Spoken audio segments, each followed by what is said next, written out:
बिना जंग, बिना खून खराबे और बिना किसी हमले के निशान, तो फिर कैसे रातों रात गायब हो गया एक पूरा का पूरा सोने का साम्राज्य। जिस शहर की जमीन तक सोने की चमक से जगमगाती थी, आज वहां सिर्फ सन्नाटा है और हजारों साल पुराना एक डरावना सवाल भी। ये कहानी है ब्लैक सी के किनारे बसे एक ऐसे शहर की जिसने दुनिया को सबसे पहले तराशा हुआ सोना दिया और फिर खुद इतिहास के पन्नों में दफन हो गया। साल 1972 बुल्गारिया में कुछ मजदूर फैक्ट्री की नींव खोद रहे थे। उन्हें अंदाजा नहीं था कि उनके फावड़े इतिहास की सबसे रहस्यमयी कब्रों से टकराने वाले हैं। जब वैज्ञानिक वहां पहुंचे तो जमीन के नीचे था वर्ना नेक्रोपोलिस, 5000 साल से भी ज्यादा पुराना कब्रिस्तान। लेकिन ये कोई आम कब्रें नहीं थी। यहाँ मिली 290 कब्रों में से कुछ बिल्कुल खाली थी और कुछ ऐसी जिनमें इतना सोना था कि वैज्ञानिकों के हाथ कांप उठे। सबसे खौफनाक खोज, कब्र नंबर 43, एक आदमी का कंकाल और उसके साथ 1.5 किलो से ज्यादा का सोना, सोने के झुमके, चूड़ियां और एक कुल्हाड़ी जिस पर सोने की परत चढ़ी हुई थी।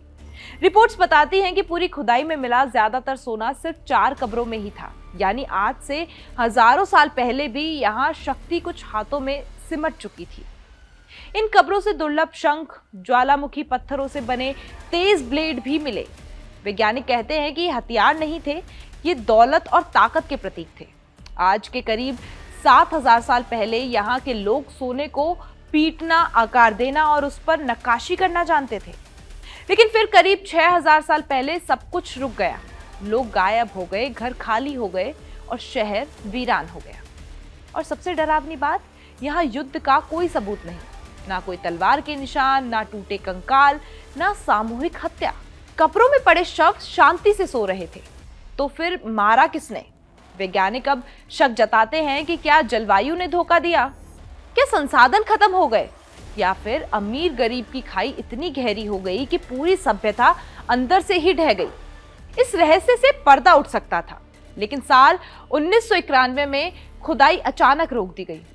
आज हालत यह है कि इस कब्रिस्तान का एक तिहाई हिस्सा अब भी जमीन के नीचे छिपा है। जहां खजाना हो सकता है, वहां आज कूड़े के ढेर, फैक्ट्रियां और खेत हैं। जो सोना पहले मिला वो म्यूजियम में कैद है। वैज्ञानिक पुराने रिकॉर्ड्स को डिजिटल बना रहे हैं क्योंकि खुदाई से पहले वक्त शायद इस जगह को ही मिटा दे। ये सिर्फ सोने की कहानी नहीं है, ये चेतावनी है कि सभ्यता तलवार से नहीं, असंतुलन से मरती है। बिना युद्ध, बिना हमला कैसे एक चमकता हुआ शहर खामोशी से मर गया, ये रहस्य आज भी जमीन के नीचे सांस ले रहा है।